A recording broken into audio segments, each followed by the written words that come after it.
we're not seeing the worst of it because the sun is still out, so people are still participating in summer activities and getting outside and participating in all these activities. But when we hit, fall, winter, that we'll see an increase of symptoms related to depression and anxiety and a number of other symptoms. And I think the point of why I made this kind of presentation, just so that you guys have the information before it gets to that point, because when it gets to that point, then it's a little bit harder to reach out and ask for the help that you need. I don't really know what kind of order you guys want to do this. I can go slide by slide and we can kind of go questions after each slide, or I can just get through the whole thing and then just questions at the end. Can we do a mixture of both if somebody has a question with the slide, if that's okay? But also, can we have prayer, sir? Oh, yeah, that works. So, dear God, thank you again for this wonderful Normandy family. I ask that everybody on this call be blessed, whether they watch it now or watch it later. And please allow your words to speak through me so that I may better inform everyone else. Please watch over us and continue blessing us as we continue blessing others. In Jesus' name I pray, amen. Amen. Okay, so let me share my screen.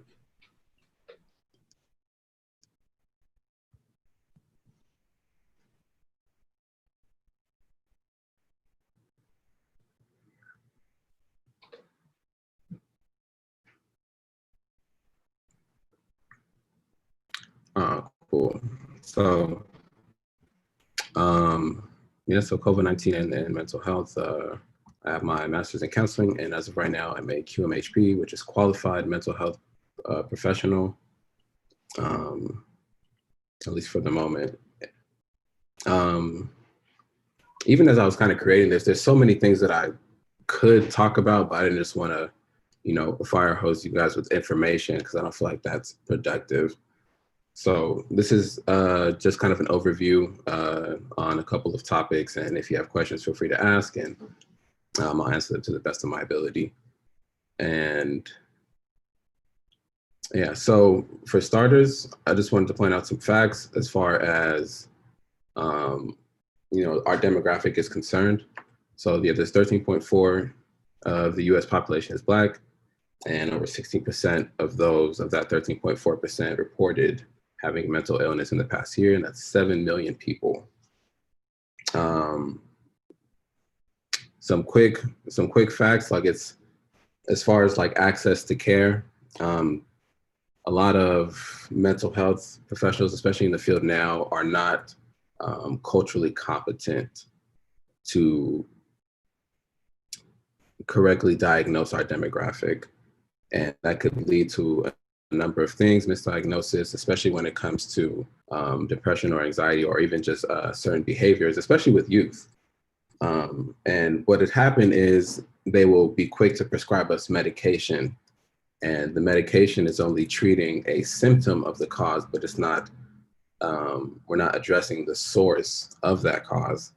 And that is very problematic in a number of areas, but I'm working on it. I'm trying to knock down all these barriers and increase the number of Black clinicians in this field, so that not only can we have the access to it, it would be passed down through generations. Lack of diversity in healthcare. As of right now, as it stands, there's only 4% of Black clinicians in the US worldwide. And this field is largely dominated by women, white women at that. So because of that 4%, we're not able to reach everyone. So if, one of us are to go to therapy and we're sitting across from, someone that doesn't look like us, it's a lot more likely for them to misunderstand what we're going through. And however, we also play a role in that. And that's why I put cultural values limit support. Because in the Black community and also other, other communities as well, we have this unspoken rule of just not being vulnerable, not being honest. Don't tell anyone your business, right? Keep everything in-house. And I think that in history, it might have served us well, but I think in the current time, especially in the time that we're in now, it actually does more harm than good. Because if we're not vulnerable in addressing or even discussing what it is that we're struggling with, how can people support us? I think it's also twice as necessary to talk about that within this context, because we're talking about the church. And, you know, with the church, people have the tendency to appear as if everything is fine. I just want to put on this face and I come to church, I say happy Sabbath, but I'm not going to really tell anybody what it is that I'm actually going through, but I might give them a little bit, or even then might not say anything at all. And that kind of furthers our isolation, but I'll talk about that later. Concerned with stigma and judgment from family and friends. Particularly for Black men, there is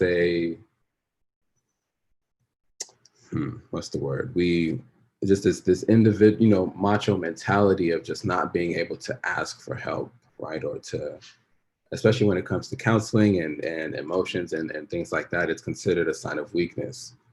And it's problematic because as we're struggling, we can't talk about how we're struggling. So therefore we struggle more because we're afraid to then ask for help. We're afraid what other people will think of us if we do ask for help. And I'm actually here to break the stereotype of that now. I think it's actually the opposite. I think it takes a very strong person to ask for help because not everybody can do it. It takes a certain amount of strength to and awareness to recognize that I cannot handle this all on my own, and to then reach out to someone close to you or maybe a professional to get the help that you need so that you can then keep going. Because what can happen is you'll burn out, and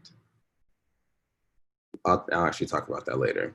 And lastly, only 1 in 3 African Americans who need mental health care receive it.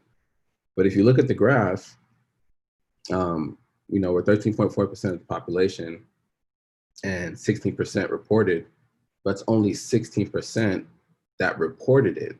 There's even a larger percentage that didn't report it or even didn't know that they had any type of struggle with mental illness. So it's very detrimental to our health because we're not receiving the care that we need, and even when we need it, we don't want to ask for it.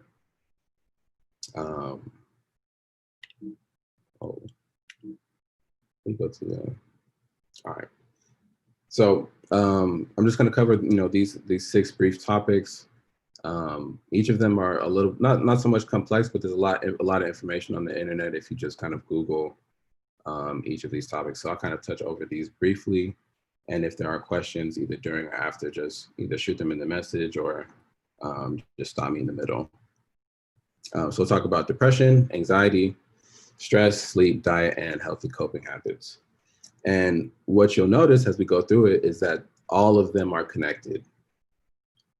And it's at least for me, as I'm kind of, you know, in the field, it's kind of frustrating to know that everything is connected, and we'll talk about that more at the end.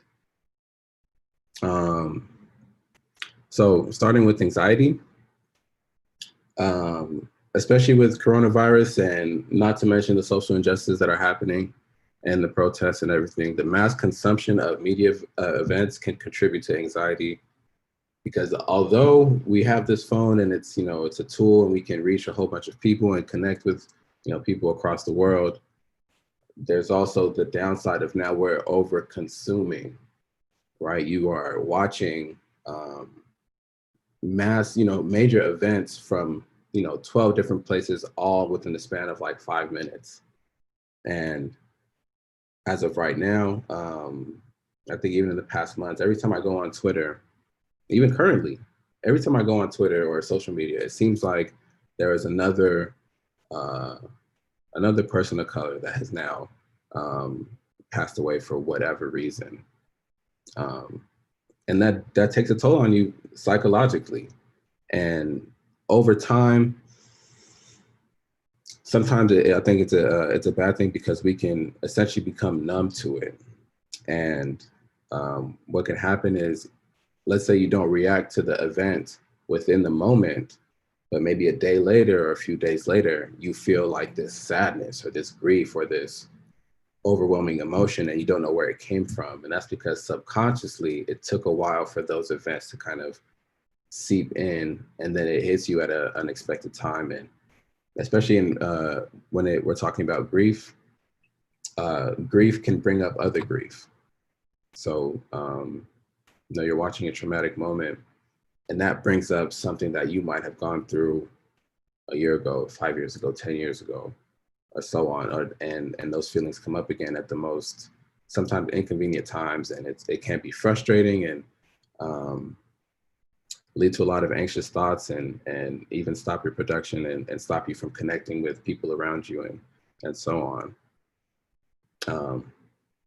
The next point is, fear and worry about what ifs can be overwhelming and lead to strong emotions in both adults and children. Your thoughts actually burn calories, which is, good and bad. There was even a study that I read, I think it was yesterday, that a chess player, if they're a professional chess player, just within moving the chess pieces, they burn up to 6,000 or 7,000 calories just by sitting there plotting, if I move here, he might move here. But then if he moves there, then I'll go there. But then we also do that with real life situations. If this happens, then I'm going to do this. But then if that happens, I'm going to do that. And so as we're spending the time preparing for these what if situations, especially situations that may never, ever happen, it takes a toll on us, right? And we live in this constant state of trying to control what is around us, so that if it happens this way, I'll know what to do. I'll do it this way. And living in a state of constant anxiety can quickly affect your health and your well-being. It prevents you from focusing on the present moment. It prevents you from connecting with others. And a lot of times leaves you more irritable because you're on edge, and this hyper awareness of what this could happen.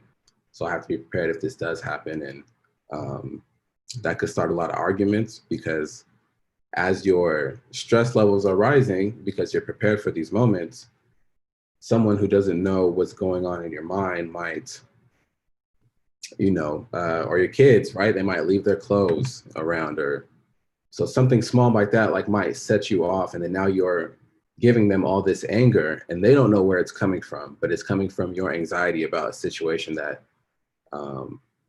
either hasn't happened yet, or you're trying to prepare for, or you're worried about.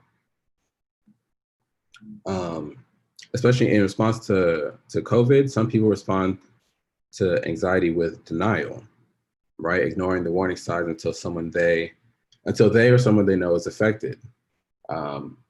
Especially for the younger people. I see a lot of people, I live in downtown Portland, a lot of people walking around without masks, a lot of social engagements, they'll go to bars, or they'll go to, I'll even go on, my social media feed, people are at parties and so on. And it's because the lack of socialization, right? We are social creatures, so we feel the need to be connected in any way. And especially after a while, if it's been a few months, it's not that coronavirus has gone away, it's that our fear from it has decreased. Because when it was in March, everybody was, mask up everywhere and hand sanitizer this. But now it's been a few months, like, no, it's cool. Now they're trying to open up schools again, the economy, and trying to get more money and so on. So that can be very problematic until they get affected with coronavirus, or someone they know is affected with coronavirus. That's when they begin to take it more seriously. Before I move to the next slide, are there any questions?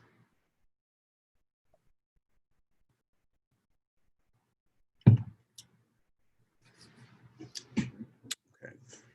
So, depression. When the coronavirus happened, and we had to shut everything down, and this physical distancing came into effect, and people are now starting to work from home, and you can't go to church anymore, and you can't go to these these places where multiple people are,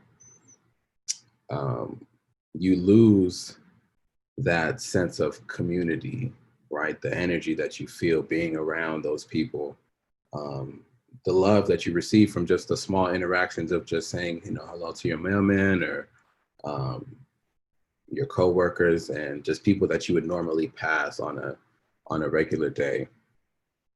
And that can contribute to isolation and feelings of loneliness and sadness and depression. And especially now, I think that we're feeling the effects of grief, right? And some of us, have experienced the loss of a loved one over this time, and the grief of not being able to be with them during that time, the grief of not being able to attend the funeral or even be around the family because of that tragic event is it's tough to deal with. And the tricky thing with grief, there is no step-by-step process on how to get out of that. It comes in waves. And the best thing that you can do to deal with that is when it comes, allow yourself to feel it and to sit in it. But at the same time, do not isolate yourself because that is it's problematic, and we need connection, we need love. And um, yeah, the also grief, refers to your previous way of life, BC, right? But before Corona, right? The things that you used to, your everyday routine, right? Some of you have the same job for 20 years, 30 years, so you have a routine. I wake up at this time, I go here at this time, I go to the gym at this time, I go do my nails on this day. And so now that routine that you have built up for so long is not there, you feel that loss of normalcy, right? And it can be uncomfortable to have to now build a whole new routine, especially now with the added anxiety of not knowing what is going to happen within the next few months. Also knowing if you do socialize, are you going to get sick? So that can also play a role in it. And we talked about isolation and loneliness, and going on with relationships. I hope that none of you here are in a troubled relationship, because a troubled relationship is worse than isolation, because you don't have a safe space to be yourself. You don't have a safe space to express yourself. And if you don't have these things, it's very hard to feel peaceful, because what you don't express can manifest into physical symptoms. And when you don't express whatever it is that you're feeling or the things that you want to say, it increases your stress, it increases your anxiety, which also increases your depression. But then it also affects your organs, right? You're putting more stress on your liver, you're putting more stress on your mind, you're putting more stress on, these different areas of your body. And then it affects your sleep, it affects your appetite, it affects your mood. You're more irritable, therefore more prone to a lot of arguments. Little things will start setting you off. And it's good to have, healthy coping mechanisms, but we'll talk about that later. But with anxiety and depression, if we don't know how to cope, we will cope with whatever it is that makes us feel good, right? And we'll self-medicate. And there's a statistic that in the Black community that we self-medicate with substances, alcohol, or drugs. Granted, there's a liquor store on every corner. We didn't build the liquor stores there. It was strategically placed, but that is a bigger conversation for another day.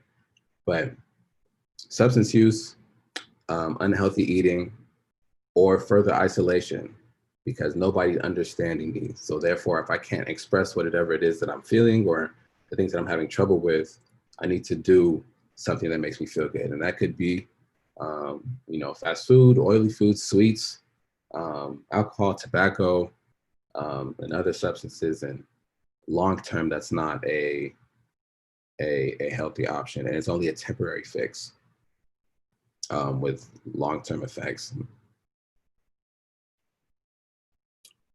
Stress. I have a question about what you were just saying. What about children? Because children are social. They need other children to play with. And now people are so afraid that they're not letting their kids play with other kids. Mhm. Of course, they're not in school, so they're not, seeing other kids. And even like the virtual school, I know some schools are better than others. Where one school, my boss, her grandkids, they got like 2 hours of virtual school in the morning, 2 hours in the afternoon, and they got to see all their classmates. Mhm. Really cool. But Destiny, anyway, our daughter, anyway, she her kids got 1 hour a week, the oldest one, and the youngest one got 45 minutes, if that much, a week, and didn't see none of their friends. Wow. Now, luckily, they're blessed; they're two together, so they can play with each other. But those children that are our only child, Mm. what about those children? Because kids need other kids, or need, people, anyway. So, how do you do that? As far as what do you suggest? I'm sorry.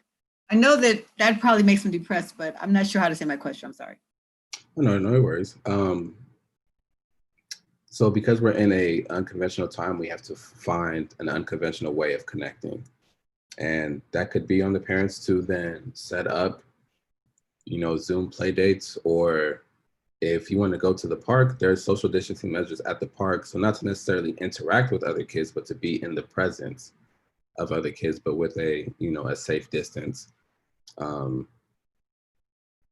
but it is it is a tough time, especially when it comes to like schooling and if school's going to open. But I, I personally, I don't have the answer for that. But as far as like socialization, there might need to be a extra effort put into making sure that they get connected, whether it be through FaceTime or through Zoom or through Skype, or um, parks are big enough to that they can stay apart and they can still communicate. So it's not the full, person to person as far as like touching and interacting, but they're still in the same. They're close enough to see each other.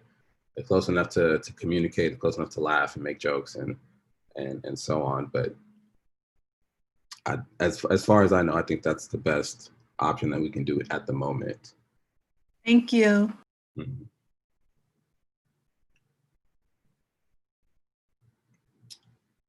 So stress. Stress and anxiety kind of occur when we're trying to control what is outside of our realm of control. And when we have these anxious thoughts, not even just the anxious thoughts, but just the thoughts of, the what ifs and the to-do lists and the bills and these ideas and these, all of these thoughts that kind of run through our mind. If we don't get them out on paper, or at least, through voicing or talk about them, or even just emotions, right? You might go through a situation either at work or at home where you are upset, but you don't voice that anger. So you just keep it internally, or you keep it up here, and you're like, man, I would have said this and that to get my point across. And what that does is that takes up mental energy. And we'll get to burnout. But yeah, it takes up mental energy. And what happens is you'll end up feeling tired, even though you haven't done anything. But your mind, it just went through through 8 different scenarios, not to mention all the other thoughts that are kind of circulating through there. And it's stressful, it's taxing. And I wrote that anxiety occurs when we are not in the present moment. So anxiety occurs when we are either when we're living in the future, or we're living in the past, but not in the present. And as the stress builds up on the mental energy that these thoughts are taking up in your mind, you now find it difficult to turn your mind off when it's time to go to sleep, right? And now it affects your sleeping patterns, and now it also affects your eating habits. And all of these are also connected, because if we're coping unhealthily with eating habits, especially if we're not sleeping well, what happens is, because we're not sleeping well, we will eat more unhealthily to stay awake, right? That means more coffee, that means more sweets, that means more, fast food. And also, because you're not sleeping well, you didn't rest your body enough or rest your mind enough to have the mental willpower to deny yourself these unhealthy things. And this is what I mean by everything is all connected, from your sleep um, to your mental health, to your eating habits, and then also what you eat. We'll talk about that later, because food gives you energy, and um, there's also dietitians on here that can talk about it better than I can. But eventually, over time, if we're not conscious of the toll that we're putting on our mind, that we're putting on our body, especially if we're not sleeping and taking care of ourselves and exercising and eating the right way, it eventually leads to burnout. And burnout is a state of emotional, physical, and mental exhaustion caused by excessive and prolonged stress. It occurs when you feel overwhelmed, emotionally drained, and unable to meet constant demands. And I would assume that everyone on this call has been burnt out before, because I know that I have, and it's tough. Like it's deeper than just, I would say it's deeper than depression. It's like soul fatigue, right? Like it's not that my body is tired, my soul is tired, right? And it's not something that a nap or just a few days of sleep can fix. Sometimes it can take days, it can take weeks, it could even take years to eventually get out of this burnout state. And if you're also experiencing depression, burnout and depression, that is when you're so deep in the hole that it's hard to even see yourself coming out of it. It's hard to then even ask for help. It's hard to let people know that you're struggling, because you feel this shame that you let it go on this long, right? Why didn't I tell anyone? And the shame that you're feeling for not saying anything, it then leads you to not say more things, which then further isolates you. And that's when we start seeing a spike in substance use, or um, there's people withdrawing from social circles, and especially when it comes to youth, because if you're unaware of what you're feeling and what's happening, you do whatever you can to feel better or to fix it. Or at least what you think is fixing it in the moment, when it's actually um, further worsening the problem. Um, so what I anticipate, especially with social unrest that is happening now, for everybody that is protesting and doing all this extra work of educating people and having these difficult conversations, when we hit September, August, November, I think burnout will hit a all-time high, especially in the Black community, and especially for the youth, because I think the youth are on the front lines now, as far as um, being very vocal about advocating for themselves and for others. But when this burnout hits and they don't know what this is, um, that's kind of my fear, because we're talking about lack of access to um, mental health care. So then if you're not be able to access these resources, and you don't feel the cultural context is that we can't talk about that with our family and our friends, well, where do I go? Well, there's a liquor store around the corner. There's a dispensary around the corner. There's these other unhealthier things. And that's easier to go to than it is to have a conversation to someone who's not going to understand what you're going through. Um, I know for the younger generation, especially for the people that I've counseled, that they said that they feel uncomfortable talking to uh, parents about their mental health struggles, because they feel that they will not understand, right? Or if they don't think that it's anxiety, you're just nervous, you'll get over it. It's depression, you don't have nothing to be depressed about, you have this and that, but depression is deeper than what it is that you have. It's what you feel that you're not getting. And I have a slide on that later, with healthy coping habits. And this is the most important part. If there's anything that you take away from this, even if you're not experiencing any of those things, it'd be naive to say that you never will. And primarily, the first thing you need to do is take care of yourself. All right, sleep 7 to 9 hours a night, exercise at least 30 minutes every other day, eat well-balanced meals, cut down on sugar and trans fats, and eat foods that improve your mood, which is anything with omega-3 fatty acids like fish, whole grains, bananas, oats, berries, and so on. And out of everything that I'll go through later, sleep is the most important one. And sleep is how you recharge. If you think if you think about it as like your phone, or think about it like a car, right? If whenever you're driving your car and you're low on gas, you're always checking the gas meter, right? Am I going to make it? Am I not going to make it? If I have an extra, let's say I have enough gas to get to work and back. You get to work, you actually forgot you have to run to, this other place. You think twice about going there because you forgot that you don't have enough gas, right? Or let's say you wake up in the morning and your phone is on 20% because it didn't charge overnight. You now have to go through extra work of trying to keep your phone plugged in at work, and then try to charge it again in the car. And then again, when you're, off work, and it's stressful to have to keep staying connected just to get throughout the day. But if you just charge up one time overnight, 8 hours, you're good for the rest of the day. You don't have to worry about it. So if something does come up, you have enough energy to handle it. Make time for hobbies. I think I've noticed it now that, when we get older, that we stop doing things that we enjoyed, right? Because we trick ourselves into saying, oh, we're too old to participate in these youthful activities. But that's not true. You're every age that you ever were. So especially in a time like right now where you need to find joy, do things that make you happy, that also don't rely on someone else. All right. If that means getting back in touch with, used to dance. If it's music, get back into music. It's singing or playing, go for walks, bike rides, whatever it is that gives you joy, do it, right? I think some people are worried about the judgment, right? How can, how can I do this at my age?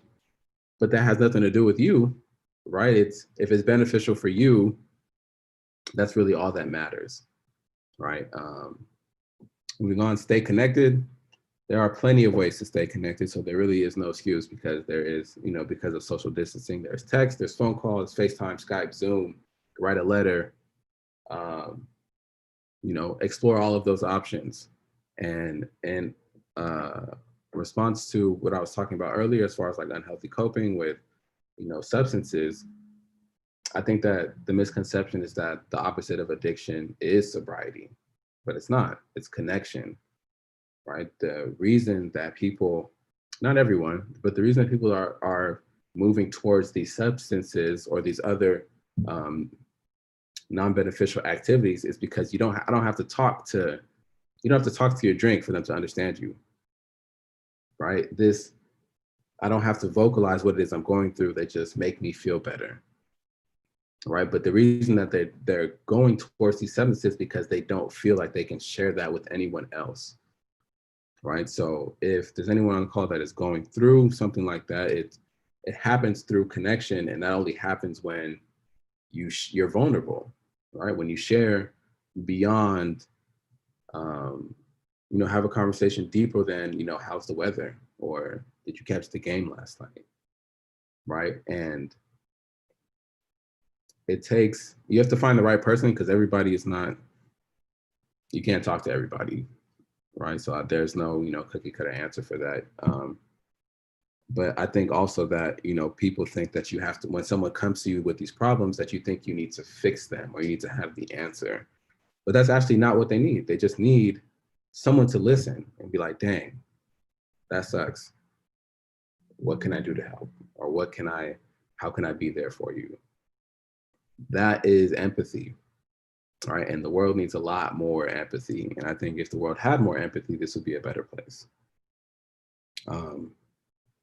Journal is definitely beneficial for emotional well-being. You can journal for 5 minutes every day. You can journal once a month, once a week, or just journal when you need to. But journaling has a psychological benefit, because even as you're journaling, you won't think, as you're writing it, you're not thinking of what you're putting on the paper, but as you write something down, it might bring up something else, and then you're writing it again. And Um, I'll admit when I first started journaling, or even when I first even got into the field, obviously as a man, I'm like, I'm not doing no journal. I'm not keeping a diary. Like, nah, I'm good. I'm not meditating. I'm not staying organized. I'm not doing any of these things. But then I was like, let me just try it. Let me just try it. Let me see what the hype is about. And if I don't like it, I don't like it.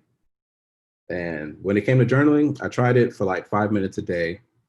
And the first day I was like, this sucks. The second day, I'm like, why am I writing this? But the third day, I was like, something happened today. And then as your pen is writing, then more things start coming out. And then you'll look back and the next thing you know, you wrote 5 pages.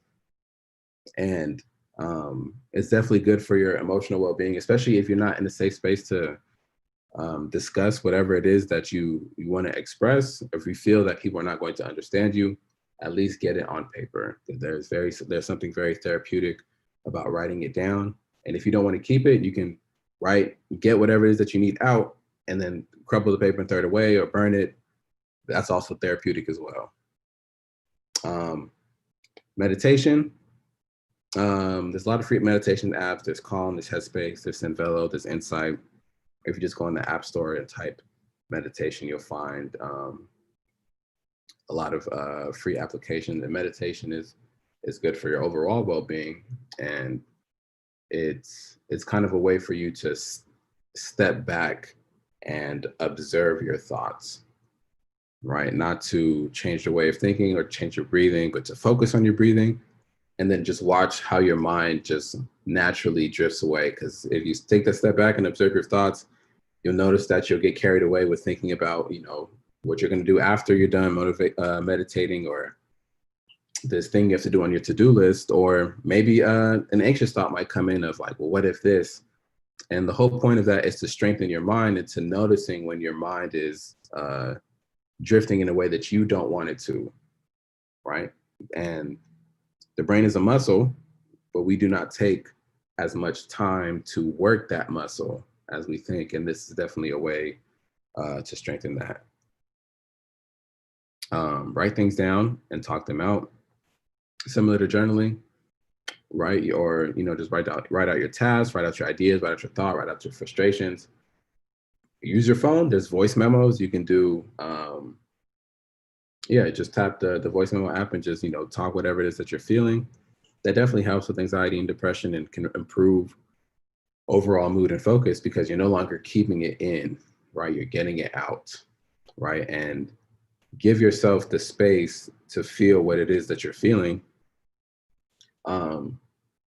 Because then you no longer have to deal with it. For my last semester of school, there's like this big paper that I'm supposed to write. And long story short, when I was done with the first one and ready to turn it in, they were like, well, actually, we can't take that one. We need you to do another one. I didn't want to do it, but I knew that, I had to. So I gave myself a week to just be mad, right? Say everything that I need to say, feel whatever it is that I need to feel. But at the end of that week, it's over with, and I need to now get it done. But it helps, because now you're no longer, as you're doing it, you're not as frustrated. You're not, whatever that emotion was, you're not feeling that while you're doing it. You already got that negative emotion out. So then that means there's nothing left but, determination and persistence. Also change your perspective. As opposed to looking at what did I lose? It's more so now, well, what can I gain? What am I gaining from this experience? And I know that with coronavirus, we're quick to think, oh, well, I can't do this and I can't do that and I can't do that. But there's also the flip side of, well, what can I do now that I have this time? What can I now do with this newfound time? And I bet that with some of you, there's probably a basket of clothes that you've kept in your house, for years. Like, yeah, I'm going to get to that if I wasn't so busy. And now that you're not as busy, that basket of clothes is still there, or whatever it is, and you still haven't done it, right? So this is giving you an opportunity to maybe, be more present with your family, to be more present with yourself, to do some things around the house that you maybe wanted to get done, to start a garden that you've always wanted to start, to do this thing that you've always wanted to do. And Um, Also to, express gratitude, right? As opposed to like, well, what is this? What don't I have? Be thankful for what you do have, because over time, um, you think about how much you wanted it before you got it, and then you got it, and now it's been so long, you don't think anything of it. Um, do nothing, similar to Sabbathing, right? Because we have so much technology at our disposal, are these things that we do, that we keep around us. It's dopamine. And if you're always on your laptop, if you're always on your phone, if you're always watching TV, if you're always listening to music, your dopamine levels then hit a plateau of now your baseline. And um, sometimes even when you're watching TV, you're not even watching TV, you're on your phone. So now you need more dopamine to get this, that fix of that feeling. By doing nothing, which essentially is Sabbathing, is to it brings you down, right? It relaxes you, it slows you down, and what you notice is that you come back into your week, or even after you're done doing it, you feel more refreshed, more energized, and taking on whatever the next task is. The opportunity to now, learn a new skill, is also very, very rewarding, because you now feel again a different type of dopamine, because it's challenging to learn the new skill, but it's also rewarding when you get when you're a little bit further, when you're further, when you're better than you started. As you kind of hit these milestones, you get a different type of dopamine. Limit social media consumption, because obviously you can consume you can consume a year's worth of media in a few minutes, right? Just with the touch of a button. So to kind of just be mindful of what you look at on social media, even if it's watching the news, um, because a lot of it is negative, and that does affect you psychologically. And clean your environment, and get organized, because that also affects your mood as well.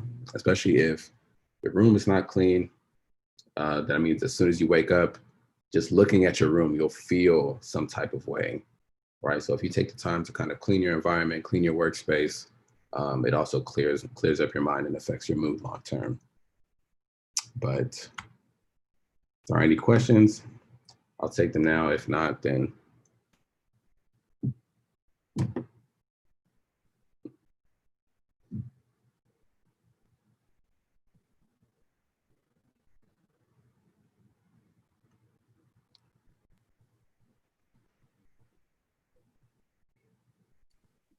I got a question about the new normal. I really dislike that terminology. mm, Um, how much of the new normal is actually going to be the new normal? Because, like I told somebody, I'll probably keep wearing a mask even after other people stop wearing it, because I just like it because it helps me with my allergies. yeah. I mean, that essentially would be a new normal for you, right? It might not be, everybody might not abide by it won't be everybody's new normal, but it has to be then a new normal for you individually, as far as like how you operate, or then even interact with others. Because even if they were to say coronavirus is over tomorrow, people would still walk around with masks because they're not sure. And I think long term, it protects them from, other diseases, but also, for your allergies. So um, I think this will be the norm for, I think, the next few years.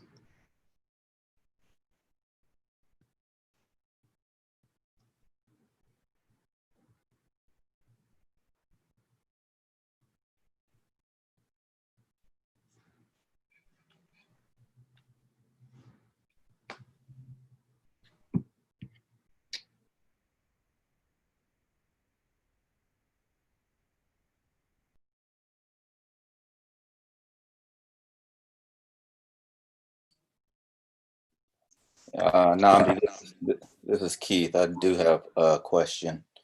When you referred to journaling and you talked about writing, and in your example, started writing, 5 minutes a day, and the writing itself simply is therapeutic. Do you think you get the same benefit if, for example, instead of writing in a notepad, you're you're using your computer or a device or whatever to type those notes in your journaling?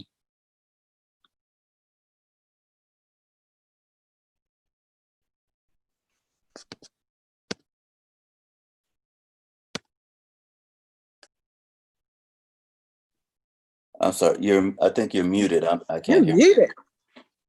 Oh, my bad. Yeah, I don't think it's as beneficial. I won't say that it's not beneficial at all, but it's because we do so much typing, our body doesn't really know what it just conceives it as another task, right? Another Okay, yeah, I see. another assignment. So like writing is a little bit more therapeutic because you have to be more intentional with the words that you're writing. And I know even for like studying, at least I think my mom used to tell me like, write your notes. I'm like, well, no, I have computers. But as you write your notes, you remember them more, they stick with you more. But I think in this way, if you're getting the words out that way, I think it does the same reverse effect. Okay, yeah. Yeah, actually that was a benefit for me too in school.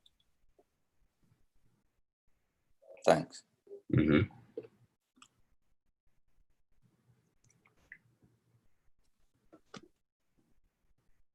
I don't have a question, but I do have a comment. I just want to thank you for all the good information you shared. And I hope we do something with it, especially with our young people and how you described that connection or lack of, and our not understanding why they don't want to talk to us. Yeah, I thank you. I think it's just like I think there's a misconception that that we connect with each other through situations, right? Because I used to be this way. Like, how can you tell me that you understand? You've never played basketball. You never grew up in my time period. You never did all these things. Granted, you can connect through situations, but that's not the only way to connect through situations. So while you've never, known what it's like to miss a game winner or to, hit rock bottom in, Baldwin City, Kansas, everybody knows what it's like to be sad. Everyone knows what it's like to feel disappointment. Everyone knows what it's like to be happy and to be proud. And that's where the real connection is. So if we can connect through the emotion, that's where the benefit is. But I think as men also, if we don't know what our emotions are, then we cannot connect with people.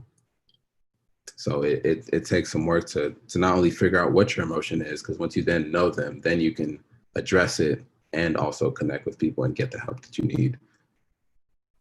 Also, I wanted to say thank you. Also, I was just taking notes, and one of the things I really liked was you said write things down, talk them out. So Yes. you just mentioned that to my husband. He's sitting right here. Yes, right. Yeah. If I would get a tattoo, I would tattoo it on my forehead, because I don't just write it down.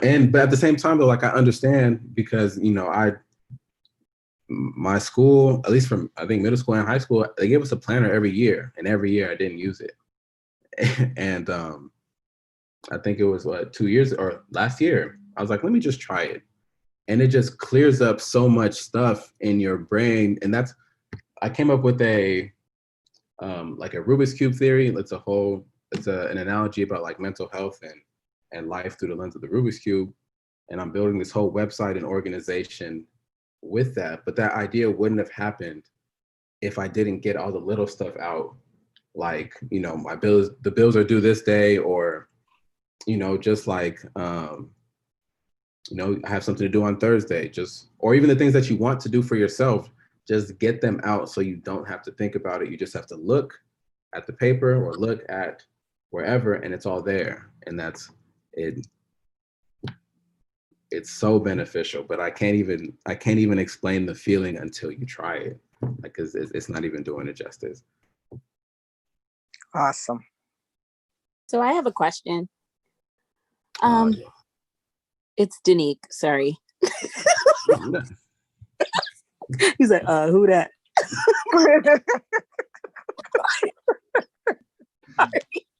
um, so I run a couple of programs at school, and I'm finding it really challenging and anxiety causing right now for me, just as an educator, because I don't like to repeat myself a bunch of times, not to adults. Like, I teach high schoolers, so like the teachers that are running the programs with me, they're like, oh, we can't access the documents, and I'm like, it's in the Google Classroom. Like, why is this hard? Mhm. So I just I know for me, I need more just patience, because that is really exacerbating my anxiety, because I'm like, everything you need, you have, and I've offered you the opportunity to teach you and walk you through it, but I got my own caseload. I don't have time for this. So I do you have any tips to suggest for when, like, other people that you can't get rid of are causing you anxiety? Sorry, that's the best way I can put it. So does the anxiety come from the fact that they are not listening to your instructions, or the fact that you have to repeat yourself? It is the repeating or the not asking for the help that you need. You know what I mean? Because it's like the help is being offered to you, so just ask for whatever you need. If you give me clarifying questions, I know how to fix it. But if I don't know, like, why it's hard for you, then I can't troubleshoot that. Okay. I don't want to based on the information that I have, Thank you. and this is the assumption that I can make, is that I think what happens when in that situation is that you're internalizing their confusion. You better. Sorry.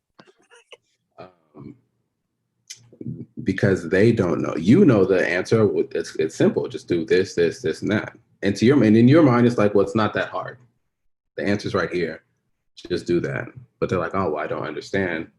So then you kind of internalize that, like, what do you mean you don't understand? It's right here. And then and obviously that does get frustrating. But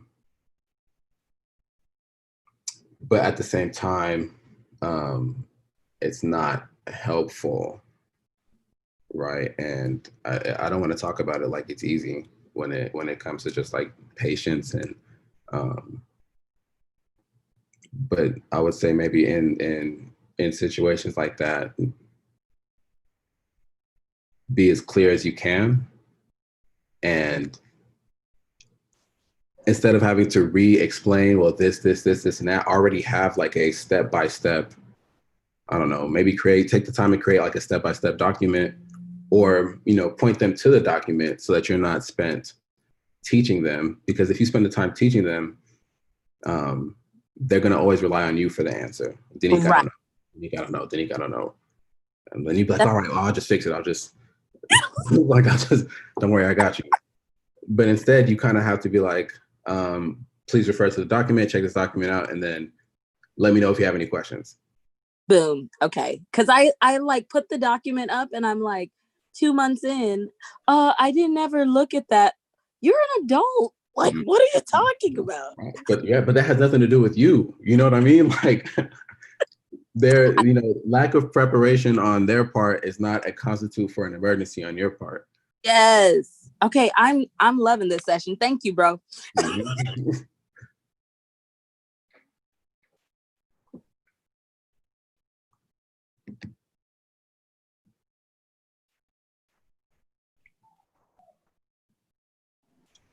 Okay, so I have a question. I'm just curious your perspective psychologically about the two gentlemen that hang themselves.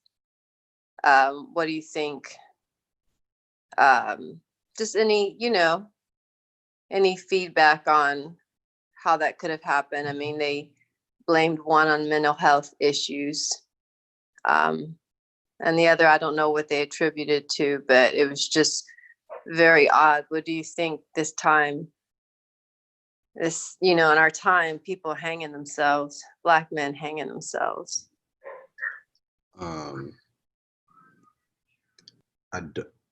Personally, I don't think that they did that. I don't want to neglect that Black men go through mental health struggles and that, suicide is not a real issue. However, statistically, we're looking at research, men are more violent when it comes to suicide, like gunshots and other more violent things, when it's very unlikely for men to, especially at such a young age, to hang themselves in that fashion, especially given the context of the situation. When I think in the same area, I think that one happened in Pasadena. If it wasn't that day, it wasn't a few days earlier or a few days after, they were talking about how white supremacists in that area were going looking for younger Black men who were just out in the street. And I think that if I'm looking at the whole situation, I think that situation is more likely than the story that they're trying to cover it up with. Because if they just throw mental health on it, they think people will just leave it alone. Right. So it's Right. yeah. No logic exists. I can accept that because it's not what happened. So Right. thank you. Mm-hmm.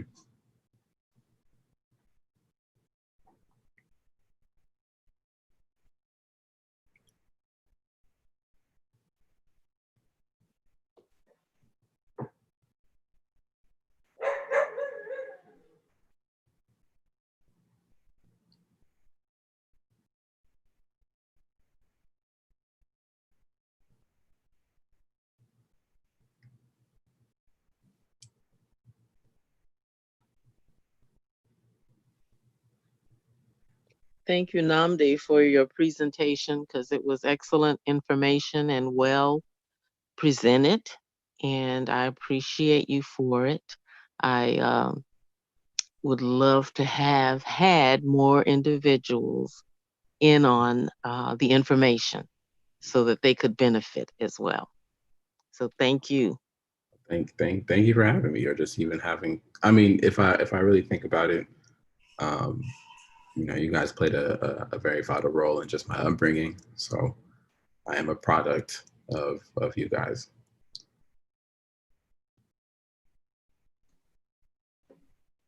Okay, Nami, so I guess we'll call it the evening. It's 8 We o'clock. appreciate those kind words. So can you close us out with prayer? Yes, I got it. Everybody bow your heads. Dear God, thank you for this day. Thank you for the opportunity for us to come together despite the after effects of COVID. And although we're not able to congregate physically, Lord, us having the opportunity to meet online has presented more opportunities for connection. And it has benefited me greatly. And I hope that the information that was shared tonight will benefit everybody that was on the call. And even for those that are not on the call and those that will be watching later, I hope that they'll also take the information, not only apply it to themselves, but also teach and help the people around them, because health is wealth and no man is an island. So I ask that you continue blessing us and blessing others, and help us to be more mindful of not only how we treat each other, but how we treat ourselves. In Jesus' name I pray, amen. Amen. Amen. Amen.